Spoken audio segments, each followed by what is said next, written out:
लड़ाई के मूड में हैं ऐसे लोग, हम उनसे लड़ना नहीं चाहते, हम नहीं लड़ना चाहते। और हम अपना जो है वो आप जानते हैं कि पाकिस्तान इस वक्त किसी किस्म की लड़ाई अफोर्ड नहीं कर सकता। इसलिए मैं बार बार ये बात कह रहा हूं कि हम सबको मिलजुल कर बैठना होगा और बैठकर इन सारे मामलात को तय करना होगा और पाकिस्तान को 21वीं सेंचुरी के अंदर लेकर जाना होगा। There has been a big statement that has been made by former Pakistan Prime Minister Nawaz Sharif hinting at better ties with India. As he is now returned to Pakistan, he has been hinting of having good relations with its neighbor country India. इस वक्त नवाज शरीफ और peoples party और बाकी पार्टियां मिलके हुकूमत बनाएंगे और इमरान खान की पार्टी बाहर रहेगी। क्या ये आसान है पाकिस्तानियों को बेवकूफ बनाना?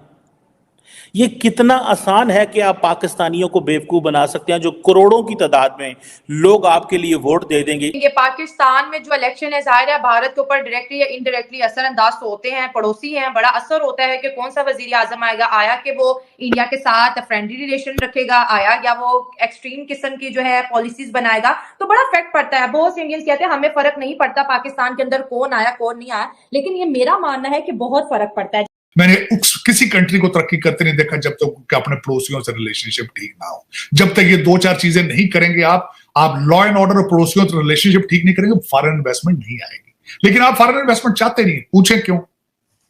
फॉरेन इन्वेस्टमेंट लेकर आए, अगर यहां पे आ जाए फिर तो पाकिस्तान तरक्की कर जाएगा।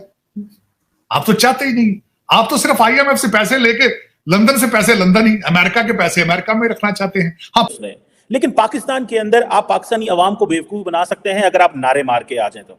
जिस तरह के इमरान खान जो है, अगर आप उनकी पार्टी को देखें और उनको देखें, उनका क्या नैरेटिव था, उनकी प्लानिंग क्या थी, वो किस बेस पे जीते हैं? वो बेस पे जीते हैं मजलूम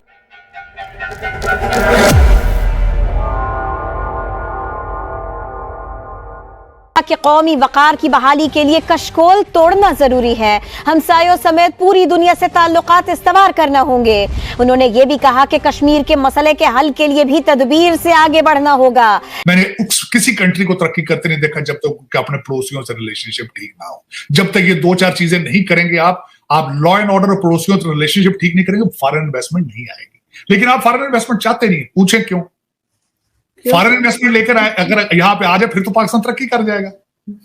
आप तो चाहते ही नहीं, आप तो सिर्फ IMF से पैसे लेके, लंदन से पैसे लंदन ही, अमेरिका के पैसे अमेरिका में रखना चाहते हैं। हाँ, 25 करोड़ लोग हैं, उनके खून पसीने से किस्तें लेंगे, आपको तो सिर्फ उन्होंने किस्तें देने के लिए रखा हुआ है।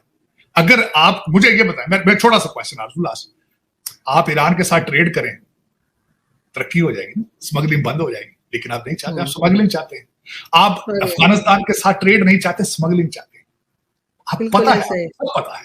आपको चलाने वाले जो इस वक्त जो टूटे फूटे चला रहे हैं, सारे हार्वर्ड के और ऑक्सफोर्ड के ग्रेजुएट हैं। They are very smart, they are very smart. बिल्कुल सर, ऐसा ही है। लेकिन शायद किसी को कोई ख्याल आ जाए, मगर सर मैं लास्ट में जरूर कहूंगी कि शहबाज शरीफ साहब को मैं बादामों का पैकेट भेजने वाली हूँ कि उनकी मेमोरी आ जाए वापस कि उनकी फैमिली में कितने लोग जो है वो डुअल नेशनल है और उनके पास कितनी प्रॉपर्टी है, वो शायद याद कर पाए फिर। लेकिन 25 करोड़ लोग मान रहे हैं ना, वो ये पाकिस्तान को लूटने का अगला प्लान जो है वो देखें अब किस रुख बैठता है। ये बिल्कुल तैयारी हो चुकी है इस चीज की। दुख के साथ मैं कहूंगा, मैं तो इनको सियासी पार्टियां मानता ही नहीं हूं। शुरू से आपको कहता हूं, मैं पॉलिटिकल साइंस का स्टूडेंट हूं, सारी जिंदगी मैंने पढ़ा है। इस चीज का नाम सियासत नहीं है, इसको मैं सियासत नहीं कहूंगा, मैं इसको जमहूरियत भी नहीं कहूंगा। मैं समझता हूं इमरान खान से 100 गुना नरेंद्र मोदी स्मार्ट है कि जिसने पहले भारत को इकोनॉमी तरक्की पे लगाया, तरक्की पे लगाने के बाद डेवलपमेंट की, वहां के लोगों का रोजगार बिल्ड किया, 250 मिलियन लोगों को उसने गुर्बत से निकाला और उसके बाद जाकर उसने राम मंदिर बना लिया। गो के 1992 में जब बाबरी मस्जिद गिरी, सारा कुछ हुआ, तो राम की जन्मभूमि के ऊपर वो तहरीक चली, वो सारा कुछ हुआ, वो उसके माइंडसेट, वो लॉन्ग टर्म सोचने वाले लोग हैं, समझदार है नरेंद्र मोदी, कि जिसने आज से 1992 में उसकी पार्टी ने सोचा, 2000 में उससे पहले उन्होंने उसको CM बनाया, उसने अपनी टर्म्स पूरी की, अपनी 3 टर्म्स पूरी करके उस वजीर आजम बना, वजीर आजम बन के मुल्क को एक डायरेक्शन पे लगाया, फिर उसने मजहबी एजेंडा दिया। लेकिन पहले आप लोगों को किसी डायरेक्शन पे लगाते हैं। आप पहले ये नहीं करते कि पहले लोगों को आप, नरेंद्र मोदी भी पॉपुलिस्ट है, ये नहीं कि नरेंद्र मोदी पॉपुलिस्ट नहीं है, नरेंद्र मोदी भी पॉपुलिस्ट है, एक पॉपुलिस्ट लीडर है वो, लेकिन उसकी जो जिसे कहते हैं ना, उसका स्टाइल और है, उसने पहले लोगों की इकोनॉमी ठीक की है, उसने लोगों को रोजगार दिया है, उसने अपने मुल्क का स्टेटस उठाया है। हमारे जो लीडर हैं, पॉपुलिस्ट लीडर, वो क्या कर रहे हैं? हमारे जो, जिसे वो कहते हैं ना, वो क्या कर रहे हैं? हमारे लीडर्स जो मोबिलाइजेशन पे यकीन रखते हैं, सड़कों पे आ जाओ, ये कर दो, वो कर दो, रेडिकल रिफॉर्म एक भी नहीं की। हालांकि पॉपुलिस्ट लीडर का ये काम होता है कि वो रेडिकल रिफॉर्म करता है, एक भी रेडिकल रिफॉर्म नहीं की। जो पॉपुलिज्म है, वो जिसे वो कहते हैं ना, वो अपने स्पीचेस बड़ी तगड़ी देते हैं, उनका बिहेवियर्स बड़े अथॉरिटेटिव होते हैं। समय नहीं। लेकिन सर ये फेयर इलेक्शन से आपके ख्याल से रिजल्ट्स ठीक है? मैं आपसे आप सवाल के बजाय सवाल करूंगा, मुझे ये बताया आज तक पाकिस्तान में कोई फेयर इलेक्शन हुआ? फिर आप आज के इलेक्शन को क्यों फेयर मान रही हैं आप? जब माजी में कभी फेयर इलेक्शन नहीं हुआ तो इसमें क्यों फेयर इलेक्शन? बल्कि जो स्टोरी हम रो रहे हैं, आपके पूरे पाकिस्तान के अंदर दूध का खालिस गिलास नहीं मिलता तो आप कहते हैं कि सारी दुनिया ईमानदार हो जाए। किस तरह हो सकती है?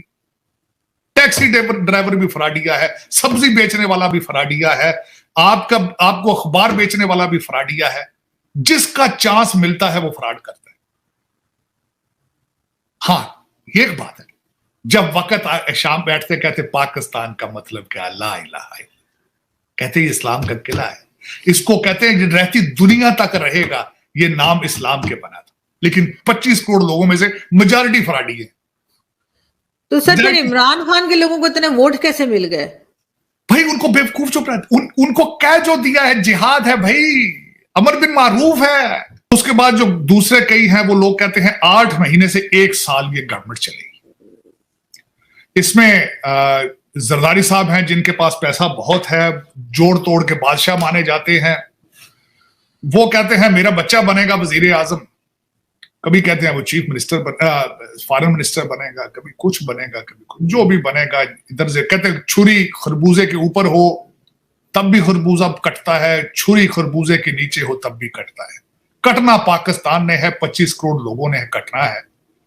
काटने वाले तैयार हैं इस वक्त, छुरियां तैयार हो चुकी हैं, बकरे की खैर नहीं है। प्रॉपर्टियों में लंदन और दुबई में हिलजुल शुरू हो चुकी है। वहां जो एजेंट वहां बैठे हैं उन्होंने कालें करनी शुरू कर दी है कि भाई IMF की अगली किस्त जो है उसमें हिस्सा होगा दुबई का और लंदन का।